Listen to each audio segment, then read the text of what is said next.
Sin embargo, Pablo fue constituido apóstol, pues el Señor Jesús se le apareció en el camino cuando se dirigía a Damasco para perseguir a los santos de Dios. Cuando se vio como insertado de esta forma, al final de los apóstoles, se refirió a sí mismo en los términos más desmerecedores, llamándose uno nacido fuera de tiempo. Quienes están familiarizados con la lengua griega saben qué término tan despectivo se aplicó Pablo en este punto, como si él casi no fuese un ser humano del todo, o en todo caso, como si fuese el último de los miembros de la familia, uno nacido fuera de tiempo, y no únicamente el último, sino también el más ínfimo, pues afirma: porque yo soy el más insignificante de los apóstoles, que no soy digno de ser llamado apóstol, pues perseguí a la iglesia de Dios. Los especialistas sabrán por qué no puedo explicar con exactitud la palabra que Pablo utiliza. Antes bien, he de atenerme a la versión de nuestra traducción que, aunque posiblemente no tenga la fuerza y el pleno significado de la expresión griega, es, quizás, y a pesar de lo expresado, útil para la lectura en público, uno nacido fuera de tiempo.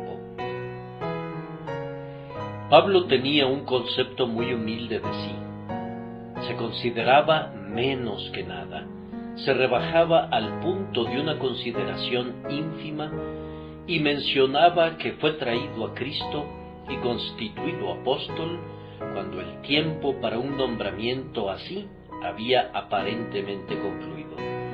Completamente fuera de tiempo, más allá del período en el que se pudiera haber pensado que otro apóstol sería llamado por Dios, fue encontrado él como uno nacido fuera de tiempo. Mi tema esta noche es, primero, el tiempo singular del nacimiento espiritual de Pablo. Hay muchos verdaderos hijos de Dios que, a semejanza del apóstol, han nacido fuera de tiempo. Después de explayarme sobre ese hecho, hablaré de las evidencias seguras de su nacimiento espiritual y les mostraré que, aunque nacido fuera de tiempo, nació y hubo evidencias ciertas de su nacimiento espiritual, y estas señales, confío, puedan ser vistas también en muchos de nosotros. Entonces, primero, pensemos en el tiempo singular del nacimiento espiritual de Pablo.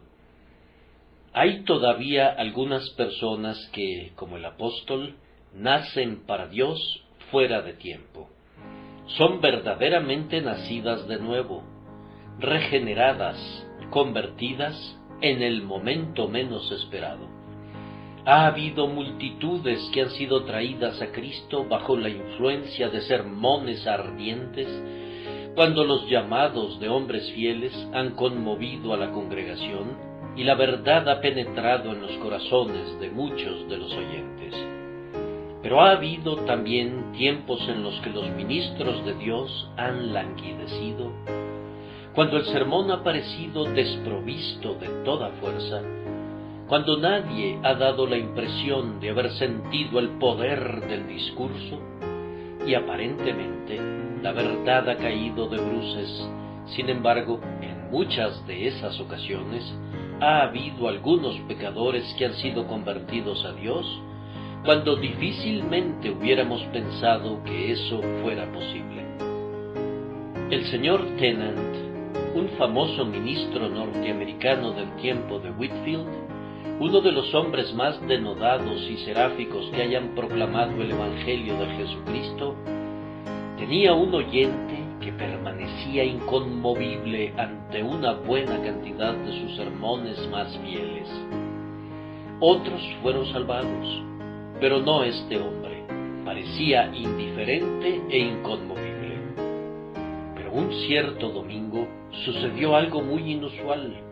El señor Tennant había preparado un sermón con sumo cuidado era lo que suele llamarse un sermón elaborado que le había costado todo el pensamiento y todos los esfuerzos posibles. Pero no se había adentrado mucho en la predicación cuando su memoria le falló por completo y su mente rehusó trabajar, y después de dar tumbos por unos momentos, se vio obligado a sentarse en medio de gran confusión y confesar que no podía predicar a la gente ese día. El hombre que he mencionado, que nunca se había visto impresionado bajo el ministerio del señor Tennant, fue llamado aquel preciso día por la gracia soberana como uno nacido fuera de tiempo, pues fue conducido a ver que había una fuerza espiritual y sobrenatural que usualmente ayudaba al pastor a predicar, y que, cuando esa influencia divina fue retirada, el señor Tennant quedó tan débil como los demás hombres, y no pudo hablar con poder como solía hacerlo. Esta verdad, de alguna manera u otra, pues las mentes humanas están extrañamente constituidas y las cosas que no tienen efecto sobre ciertas personas afectan muy grandemente a otras que participan de la misma experiencia. Esta verdad, repito, indujo al hombre a pensar, y cuando pensó, fue conducido a creer en Dios y a confiar en el Señor Jesucristo para la salvación de su alma. Él fue, sin ninguna duda, uno nacido fuera de tiempo. A mí me gustaría sufrir un colapso como lo experimentó el señor Tennant, si por ese medio algunos de ustedes nacieran de nuevo para Dios. Preferiría quedarme mudo y ganar un alma para Jesús que hablar lenguas humanas y angélicas, pero que los corazones de los hombres no fuesen conmovidos por la verdad que proclamo. Cuán a menudo he experimentado que he regresado a casa y he suspirado, y he clamado, y he gemido por un sermón en el que no sentí ninguna libertad, y que más bien consideraba un completo fracaso, pero se ha demostrado posteriormente que una persona por aquí y otra por allá han pasado al frente bendiciendo y alabando a Dios precisamente por aquel testimonio que me parecía tan defectuoso y débil, pero que el Espíritu del Señor grabó salvadoramente en ellos. Así que, todavía, hay algunos que de esta manera son nacidos fuera de tiempo por medio del uso que hace el Espíritu Santo, incluso de la debilidad y del aparente fracaso del predicador. Podemos utilizar otra ilustración tomada del lado opuesto de la misma verdad. Algunos son convertidos cuando dan la impresión de estar en un estado mental en el que parecería muy improbable que fuesen conmovidos. Recuerdo que me encontraba un día en casa del doctor Campbell cuando me narró la historia de un ministro que estaba predicando una noche en el antiguo tabernáculo de Whitfield en Moorfields, y estaban presentes, bajo muy extrañas circunstancias, dos jóvenes que habían caído en hábitos disipados y que se habían citado en esa precisa noche para cometer algún grave pecado. Si hubiesen hecho lo que habían planeado, podría haber sucedido que se hubiesen lanzado a una carrera de vicio de la cual, tal vez, no se habrían podido desenredar nunca. Ellos iban pasando por el tabernáculo de Moorfields, que algunos de ustedes recuerdan, y como querían saber la hora en la que habrían de llevar a cabo este propósito impío, uno de ellos le dijo al otro: «Entra y mira la hora. Con seguridad hay un reloj allí dentro». Pero el reloj no estaba colocado como está colocado aquí, a espaldas del predicador, sino en el lado opuesto. Así que el joven tuvo que caminar dentro del templo un trecho mayor del que hubiera querido para poder ver el reloj. Si recuerdo correctamente, el predicador esa noche era Matthew Wilkes y estaba simplemente expresando un comentario singular, algo que llamó la atención del joven y que lo retuvo en el pasillo. Su compañero esperó afuera durante unos instantes, pero como hacía frío, decidió entrar y mirar él mismo el reloj y sacar a su amigo. Entró. Las flechas del Señor traspasaron el corazón de ambos jóvenes, y el segundo de esos dos jóvenes era John Williams, el famoso misionero y finalmente el mártir de Erromanga. Así, ellos también fueron nacidos fuera de tiempo. Era difícil pensar en la posibilidad de que esos hombres se convirtieran en predicadores del Evangelio, como lo hicieron, puesto que en aquel preciso momento estaban desesperadamente decididos a cometer un grave pecado contra Dios, y sus corazones estaban enteramente entregados a los placeres y a las insensateces de este mundo. Pero así sucedió, y nuestro Señor sabe todavía cómo detener a los hombres, así como detuvo a Saulo de Tarso cuando iba camino a Damasco. Pablo es el hombre que dice que fue nacido fuera de tiempo, y es un maravilloso ejemplo de este método de interposición divina. Saulo tiene en su posesión las cartas del sumo sacerdote que le permitirán encarcelar a los santos y trasladarlos a Jerusalén. Cabalga hacia Damasco y ya puede vislumbrar la ciudad cuando, sumido en su prepotente curso de persecución, el propio Señor Jesucristo interviene y lo derriba en tierra.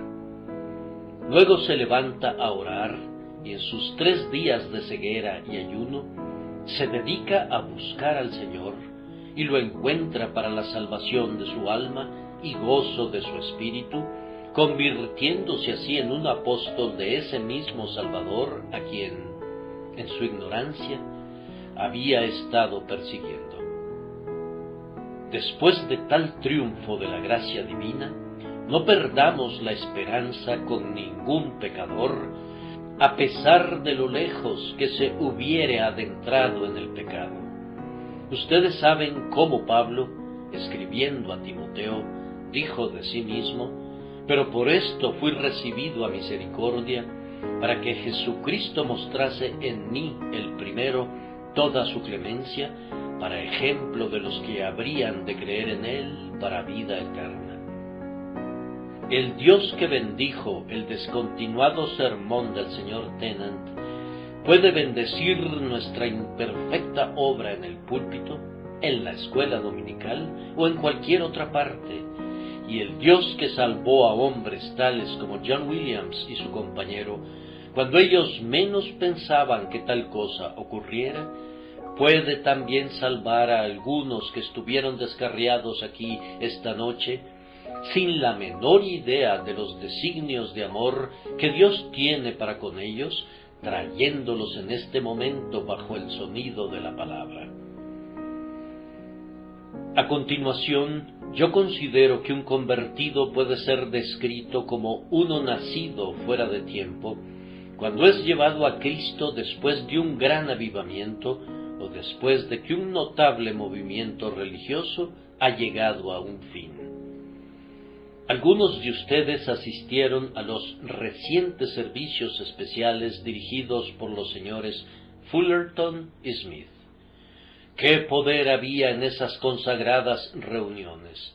Algunos de sus vecinos lloraron bajo convicción de pecado, pero ustedes no lloraron. Algunos de ellos vinieron a Cristo y ahora se gozan en Él, pero ustedes no vinieron a Él. No fueron conmovidos durante esas reuniones, aunque posiblemente deseaban ser conmovidos. O puede ser que hubieran comenzado con el deseo de mejores cosas, pero concluyeron en la indiferencia. Y ahora los servicios especiales terminaron, y los buenos hombres que vinieron en medio de nosotros para predicar y entonar el Evangelio se han ido, y ustedes se han estado diciendo: pasó la siega, terminó el verano y nosotros no hemos sido salvos. Ah, pero nuestro Señor tiene una bendita manera de recoger a los rezagados que van detrás del ejército.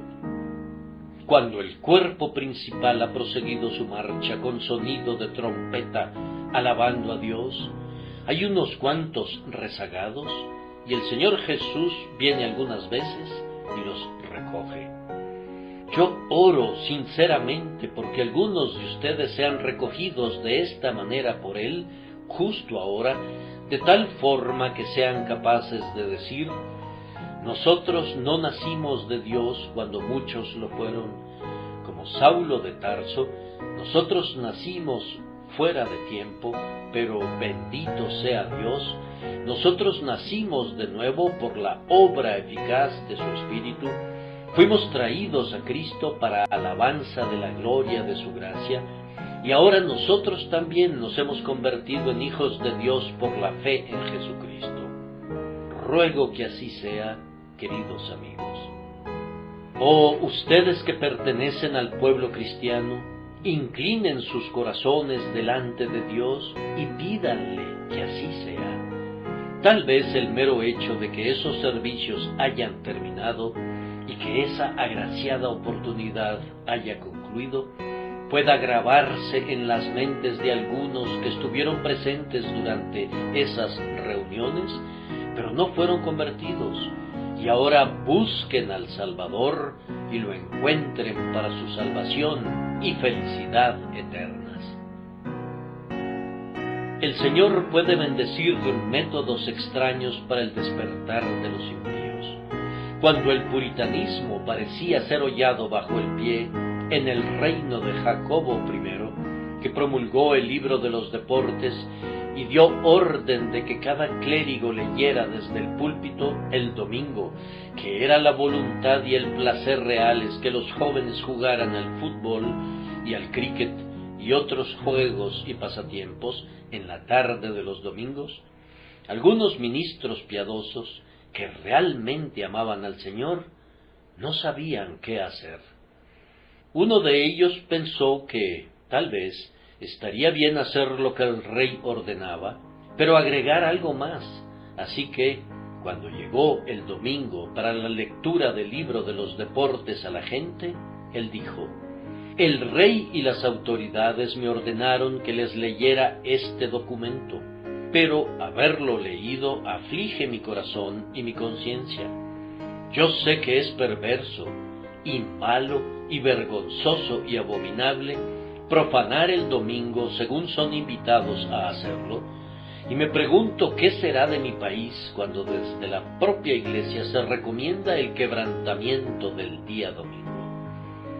Así habló el buen hombre, para tranquilidad de su propia conciencia y con la esperanza de despertar las conciencias de otros.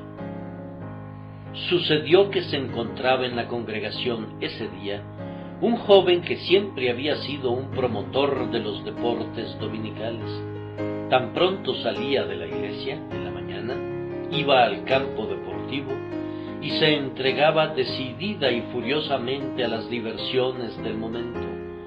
Pero cuando oyó la lectura de ese libro de los deportes, comentó: bien, yo actuaba de esa manera por cuenta propia, y era muy malo que lo hiciera. Pero ahora digo, conjuntamente con el ministro, ¿qué será de todo el país si cada quien ha de ser tan malo como he sido yo? ¿Qué ocurrirá con la nación si este tipo de cosas continuara? Ese pensamiento le impactó con tanta violencia que primero se volvió un individuo reflexivo y luego se convirtió en un verdadero buscador de Dios, y después fue un genuino creyente en el Señor Jesucristo. Así sucedió que cuando el demonio pensaba que las cosas iban a ser a su manera, ese preciso día, este joven nació para Dios, verdaderamente, uno nacido fuera de tiempo. recuerdo haber leído un dicho muy impactante del señor Bunyan. Él dijo que tenía buenas razones para creer que en la generación posterior a la suya habría muchos más santos que en la generación de la que formaba parte, y su creencia se basaba en el hecho de que, doquiera que iba, encontraba que había muchos grandes pecadores que él esperaba que fueran convertidos y que se volvieran eminentes siervos del Señor Jesucristo. Bien, había una verdad bendita detrás de esa esperanza suya, pues muy a menudo, donde el pecado ha abundado, la gracia ha sobreabundado, y cuando la palabra de Dios pareciera escasear, y la vela del Evangelio arde tenuemente, podemos orar y esperar que incluso entonces algunos podrían ser nacidos fuera de tiempo, para alabanza de la gloria de esa gracia que salva según le place, y a menudo selecciona a los más grandes pecadores para que sean los que experimenten su poder omnipotente.